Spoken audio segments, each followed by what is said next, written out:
بڑی خوشی کی بات ہے کہ جشن عید میلاد النبی منا رہے ہیں ہم، اور میری یہ گزارش ہے کہ میرے انتقال کے بعد میرا عرس یا کوئی سندر بندر کچھ نہیں کرنا، بلکہ جشن عید میلاد مناتے رہنا۔ وہ میرا انتقال کسی بھی مہینے میں ہو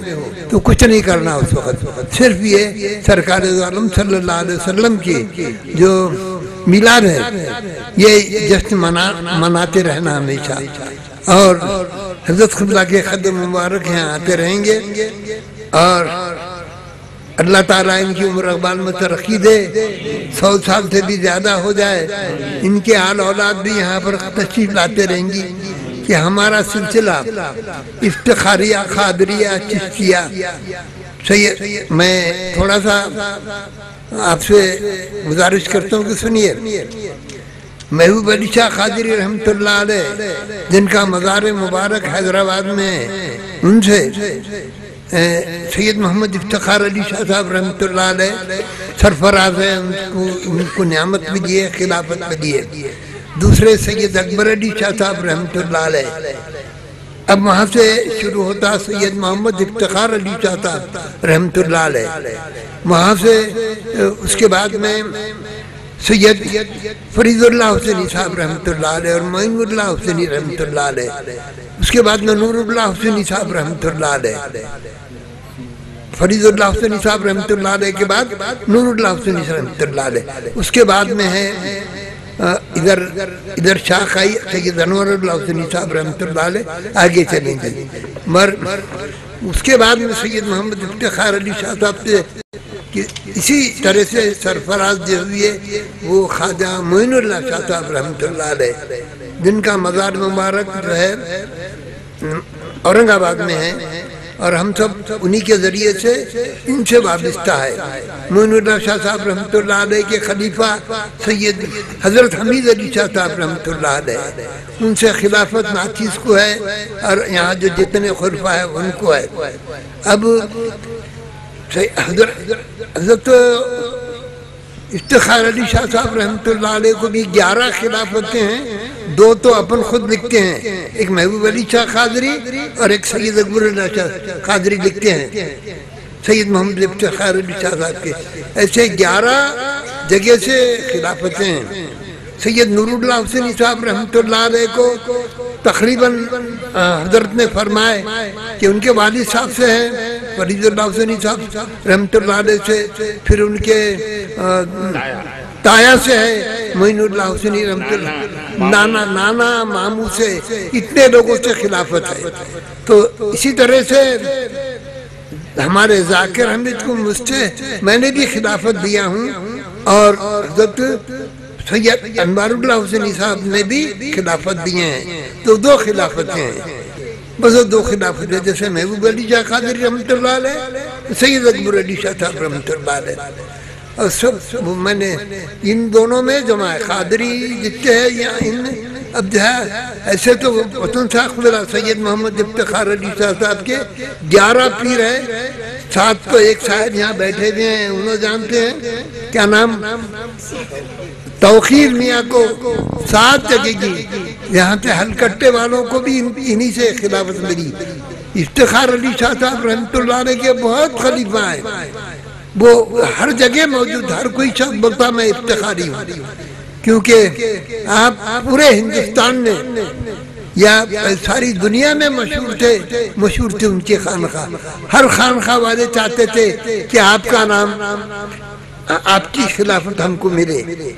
تو کئی خلافتیں ہوتی، مرشد کو ایک جگہ جمع کر دیا جاتا ہے۔ اسی طرح سے حضرت سید انوار اللہ حسینی صاحب مدثر العالی نے سمجھے کہ جیسے میری خلافت ہے شاہ ذاکر حمید کو، تو انہوں نے بھی اپنی طرف سے ان کو خلافت عطا کیے، ایسی کوئی نئی بات نہیں ہے یہ، اور اللہ تعالیٰ یہ سلسلے کو اور بڑھاتے رہے، چلتے رہے، اور یہ جلسہ ہوتے رہیں گا ہمیشہ۔ اور ہمارا جو مذہب ہے یعنی کسی کے پر کیچڑ اچھالنے کا نہیں ہے، خصوصاً ہندوستان میں جتنے بڑے سنت گزرے ہیں جتنے سنت گزرے ہیں ان سے